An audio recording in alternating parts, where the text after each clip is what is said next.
رضی اللہ تعالیٰ عنہ روایت کرتے ہیں کہ ہم سرکار کی برگاہ میں بیٹھے تھے، ایک یتیم بیٹا سرکار کی برگاہ میں حاضر ہوا اور آگے کہتا یا رسول اللہ میرا باپ فوت ہو چکا ہے، میری ماں بیوہ ہے اور میری بہن اور میں یہ دونوں یتیم ہیں، یا رسول اللہ اطعمنا اطعمک اللہ، یا رسول اللہ ہمیں کھلائے اللہ آپ کو زیادہ کھلائے۔ یہ بچہ آگے میرے آقا کی برگاہ میں دعا دیتا ہے، میرے آقا جب اس کی لبوں سے جملے سننے فرماتے ہیں بیٹے تم نے بڑے عمدہ طریقے سے سوال کیا ہے، جاؤ میرے گھر کے اندر جو کچھ بھی ہے وہ لے کے اور میں تمہیں عطا کرتا ہوں۔ وہ یتیم بیٹا سرکار کے گھر میں جاتا ہے اور سرکار کے گھر والوں سے پوچھتا ہے کہ کچھ بھی کھانے کے لیے ہے تو دیں، سرکار کی خدمت میں نے پیش کرنا ہے۔ چنانچہ گھر والے جب گھر میں دیکھتے تو 21 کھجوریں خشک ملتی ہیں اور وہ بیٹا لے کے سرکار کی برگاہ میں آتا ہے۔ میرے آقا مولا صلی اللہ تعالیٰ علیہ وآلہ وسلم اپنا دست رحمت ان کھجوروں پہ لگاتے ہیں اور اس کھجوروں کے اوپر دم کرتے ہیں اور 7 کے حصے 3 کرتے ہیں، کہتے ہیں بیٹے 7 کھجوریں تیرے لیے ہیں، 7 تیری بہن کے لیے اور 7 تیری ماں کے لیے ہیں، ہر روز تم صبح شام کے ایک کھجور کھانا۔ اور روایت کے اندر اس حدیث کی تفسیر میں لکھتے ہیں وہ بیٹا صبح ایک کھاتا، اس کی ماں بھی ایک کھاتی، اس کی بہن بھی ایک کھاتی، شام تک انہیں بھوک نہیں لگتی، اس لیے کہ ان کھجوروں کے اوپر میرے آقا کا ہاتھ مبارک لگا ہوا تھا۔ روایت کے اندر آتا ہے کہ جب وہ بیٹا 21 کھجوروں کو لے کے واپس پلٹتا ہے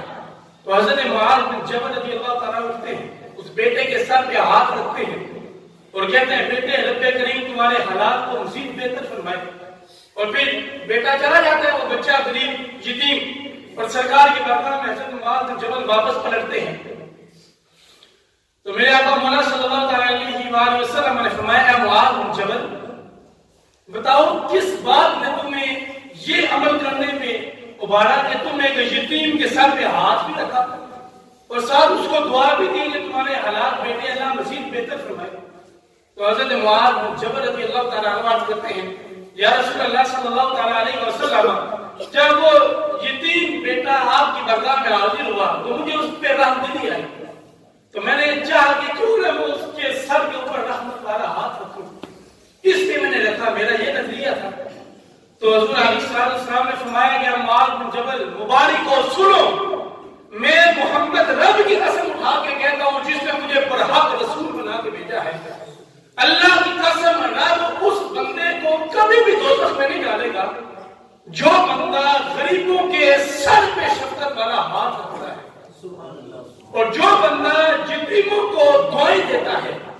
اور ان کی ضروریات کو پورا کرتا ہے۔ تو میرے بھائی اسلام ہمیں یہ معیار سکھاتا ہے، آج کیا ہم یتیموں کے اوپر ظلم نہیں کر رہے، ان کی ریڑھیوں سے ان کے پوچھے بغیر مونگ پھلی اٹھا کے نہیں کھا رہے، لیکن اس یتیم بیٹے کے دل سے جو آئی نکلتی ہیں کہ میرے پاس آیا ہے ہو سکتا ہے 20-30 کی خرید کے چلا جائے اور کچھ نفع ہو، لیکن 20-30 کی خریدنے کے ساتھ ایک مٹھی بھر کے اپنی جیب میں ڈال دیتا ہے اور اس یتیم بیٹا جو اپنی بیوہ ماں اور یتیم بہن کے لیے کمانے کے لیے آیا تھا رزق، کیا اس کا جو نفع اس نے حاصل کرنا تھا وہ ایک مالدار کا بیٹا یا ایک ایسے عشرت کے اندر زندگی گزارنے والا اپنی مٹھی بھر کے جیب میں نہیں ڈال کے جا رہا؟ یا اسی طرح فروٹ کی ریڑھی سے فروٹ اٹھا کے اس پہ احسان کرنے والا اٹھا کے نہیں گھر میں جا رہا کہ میں نے نیکیاں کی تھی، آج اگر اس کی ریڑھی سے فروٹ لے گیا تو کون سا قیامت آ گئی؟ تو اسلام ہمیں یہ سائن نہیں سکھاتا، اسلام ہمیں یہ معیار نہیں دیتا، اسلام ہمیں یہ معیار دیتا ہے کہ یتیموں کا ہم یہ ناصر بنیں، یتیموں کو ہم سہارا عطا کریں، یتیموں کی ضروریات پورا کریں۔ حضور علیہ السلام کے اوپر رب کریم نے وہی نازل فرمائے ان الذین یأکلون اموال الیتامی ظلما،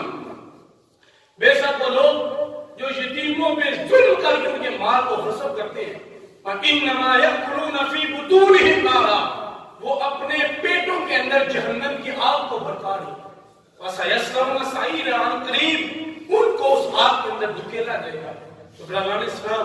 اسلام کی تعلیمات یہ ہیں کہ ہم بے سہاروں کو سہارا عطا کریں، جن کے بدنوں میں لباس نہیں ان کو لباس عطا کریں، جن کے گھر کی ضروریات پوری نہیں ہوتی ہیں